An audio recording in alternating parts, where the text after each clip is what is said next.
Welcome to Cooper King Distillery and your virtual tasting. We are Chris and Abbie, and we're the two founders. And at this distillery, we produce sustainable whiskey and gin underpinned by craftsmanship, honesty, and adventure. We're based just outside of York and are crowd-funded and self-built. The format of your tasting today, we're going to begin with the Black Cardamom Vodka, moving on to the new make Malt Spirit, and then we'll finish with the Smoked+Spiced dry gin. Now, we'll be trying them neat, seeing what flavours we get, and then we'll try it with a mixer and we'll talk about the cocktails and give you a bit of background to the spirits as well. If you've got any questions throughout the tasting, just drop us an email at info@cooperkingdistillery.co.uk, and that email address is in the video description at the bottom as well. So make sure you have everything ready for your tasting. That's glasses, ice, mixers, maybe have some music on in the background if you want, and get ready to begin. And first up, we're going to explore the adventurous story behind the distillery. The idea for this distillery was actually born out of an adventure to Australia about 7 years ago. Back then, Abbie and I were actually living in Leeds in our late 20s. I'd recently qualified as an architect, and Abbs had just got a PhD and was a scientist. Neither of us were particularly happy with our careers, so we decided to disrupt things, and we quit our jobs and bought one-way tickets to Australia, which I can thoroughly recommend. We flew to Australia and soon found ourselves in Tasmania, which is a small remote island south of Melbourne. And soon after arriving there, one of their distilleries produced the world's best single malt whiskey. Now, in the whiskey world, this was really big news. That award had never been won outside of Scotland or Japan.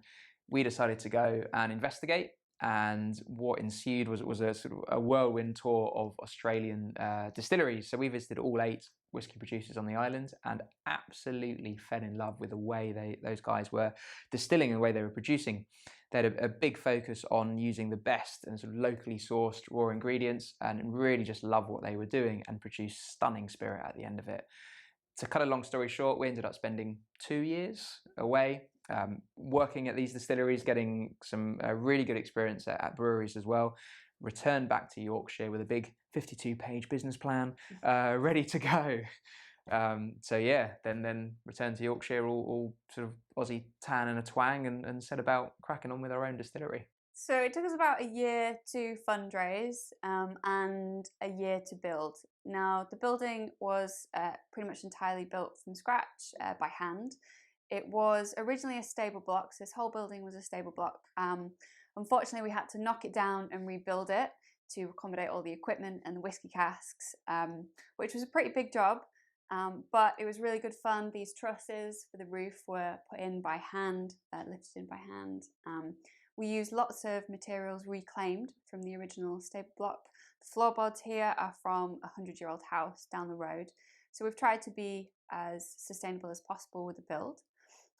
This oak table as well is handmade, so we use a lot of craftsmanship for the build, which was pretty awesome. We had a friend's stag do as well, so we had 10 guys who came up wanting to do something productive with their stag do, and we just thrashed them for a weekend basically, but got the entire timber frame up in one day, so that was fantastic. And it only fell down once, and it has left a kink in the building, but we don't talk about that. So that brings us up to about 3 years ago when we started producing the gin, which has won multiple awards both for flavour and sustainability and branding. We have a beautiful gin label, which you can see on the full bottles. Our focus on flavour has led us to some brilliant collaborations with some Michelin awarded chefs, one of which you'll be trying at the end of the tasting today. We've also got some single malt whiskey maturing in cask, which we're really excited for, and you'll be trying some of the spirit for that today as well. But to begin, we're going to start with the Black Cardamom Vodka. Black Cardamom Vodka is a single botanical vodka. So this just means that it's distilled from black cardamom only. There's nothing else in there. There's no juniper, so it's not a gin. Now there are 2 types of cardamom. There are green pods and black pods. Now the green you're probably much more familiar with because that's used quite commonly in Asian cuisine for cooking. However, and the green we use in the dry gin, which is available in box number 1, so feel free to try that in another tasting. But the black pods are from an entirely different plant from the same family, and those pods are much larger and they're roasted over an open fire, which is why we use them in this, because it brings a really nice smoky note to the vodka. So grab yourself a glass and pour some spirit.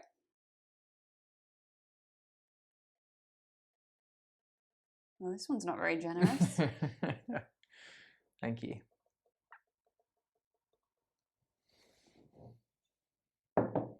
So, have a nose. Now you might be able to detect sort of menthol, camphor, and eucalyptus. So it's a really weird and wonderful spirit. Just get a little wisp of smoke. Bit of smoke coming through as well. The next, I'm going to ask you to have a very small sip, and then actually completely disregard that. It could well be your first neat spirit of the day, and it can be a bit overwhelming. So after you've had that first sip, take a second and see if the spirit opens up for you. So on the palate, you get a lot more of that menthol coming through, and on the finish, the smoke really kicks in as well. So the smoked husks Abbie were talking about really come through. Oh, it's quite intense, very cleansing. This one is great straight out of the freezer, so you can have it neat over an ice cube. If that's a bit too intense for you, we recommend a citrus tonic if you can get hold of one, or just a plain fever tree tonic. So we always recommend 1 part spirit to 2 parts tonic. Just to begin with, and you can add more to your taste. If it's too strong, just add a little bit more. And then when you try that, you'll notice again, it really opens up. The alcoholic strength has dropped a bit because of the tonic. The bubbles help release a lot of aroma, and it's a really, really refreshing drink, which I hope you enjoy. It's lovely. Delicious. We're going to have a little pause now, so you can go and make yourself vodka and tonic. So we'd recommend, as we said here, 1 part vodka, 2 parts tonic, and then maybe with a slice of lime as well if you've got that. And we'll come back and talk more about the spirit shortly. This spirit makes a really good cocktail. So on the serving guides in your box, there's a recipe for a fresca plantino. It's cucumber, mint, and lime. I thoroughly recommend you try making that at home. It makes a really nice aperitif. It's really palate cleansing. It's delicious. Now this spirit is cold distilled, like all of our gins.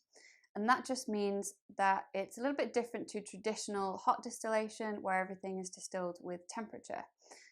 So very simply, I won't go into the science detail of it, but we distill under vacuum, which means we can distill at a much lower temperature than normal. And this just means that we're not introducing lots of heat to the process, so we're not changing or destroying any of the delicate flavors in our spirits.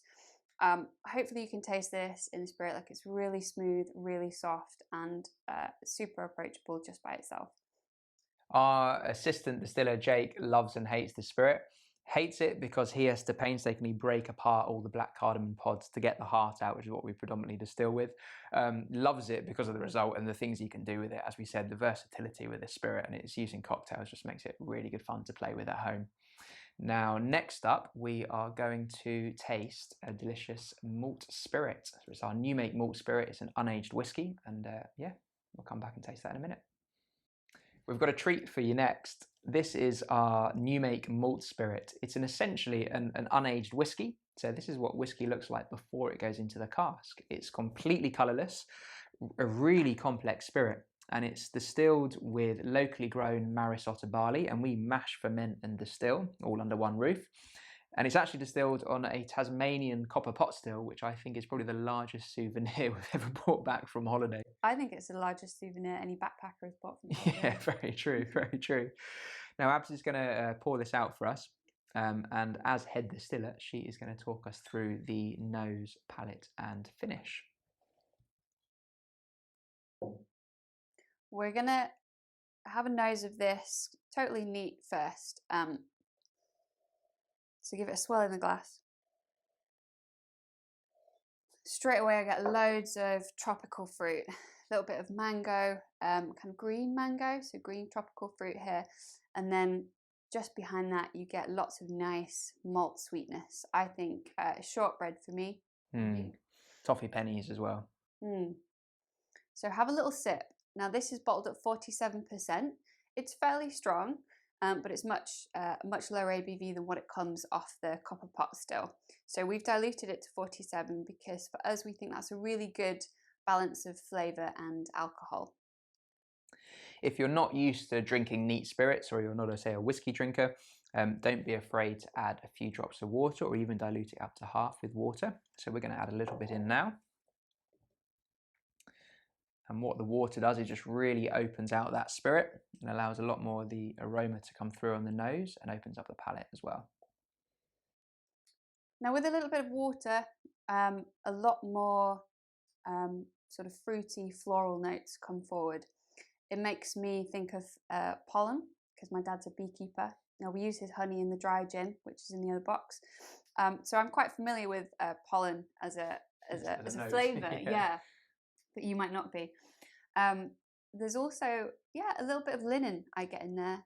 Quite a lot of people detect like a sort of salty saline sea spray as well on the finish. So this has got a really beautiful texture, a little bit of oiliness. It's really creamy, and it's just so nice to savour on its own. Again, add a little bit more water if it's still too strong for you. Just find that perfect balance for you to enjoy it. The funny thing I find about this spirit is, like Abbie mentioned, all the mango notes and the tropical notes, that you can create something this tropical in Yorkshire from Yorkshire grown barley, which I think is fascinating. We're going to pause now. So pour yourself a drink, pour yourself another drink, have a bit of water with that if you like, or try one of the cocktails. So there's an absolute belter on the serving guide. It's called an off-kilter. So it's that new make spirit with limes and sugar syrup. Really, really great cocktail. It's my Have favourite. a play, and we'll be back shortly. This spirit is made from 3 ingredients only: barley, yeast, and water. That's it. So the grain that we use, it's heritage barley, so it's called Marasotta. This is a favourite with the British craft brewers because of its really complex malt characteristic, which is why we love it. It's traditionally floor malted, which just means it's a really slow process, which helps kind of bring forward the flavour of that grain, which then comes through into the new make spirit and then into the whiskey. So that malted barley is then crushed, and then we essentially make a giant porridge here at the distillery. Smells absolutely delicious on brew days.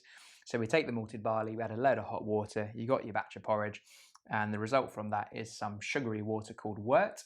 We then put some yeast into that wort, and we essentially make a beer, don't we? We ferment that, a really long fermentation for 6 to 7 days. And that gives a really malty, funky beer at about 7-8% ABV. Yeah, at this point, like, it's very similar to a beer, but without any hops. Yeah. So we take that liquid. This is called wash at this point. Yeah, that goes into the still, our Tasmanian copper pot still. And during the distillation process, that helps to concentrate the flavour and the alcohol and leave some of the unwanted flavours behind in the still. So we're like refining it and purifying it. When it comes off the still, at this point, it's 23% ABV. Not yet strong enough to go into cask, so we put it back in the still for a second distillation. And the result of that second distillation, so again, it's in the still, we apply heat, that drives off the alcohol, condenses the flavour, purifies the spirit, and the result is it's new make spirit, isn't it? It's about 70-75% ABV. At this point, it's completely colourless. And really full of flavour. So that spirit, we then put some water with that, down to about 60% ABV, and that will go into casks. And then there's another batch of that spirit. We'll add a bit more water, down to 47%, and that goes into bottle as the new make malt spirit, which is what you're drinking now.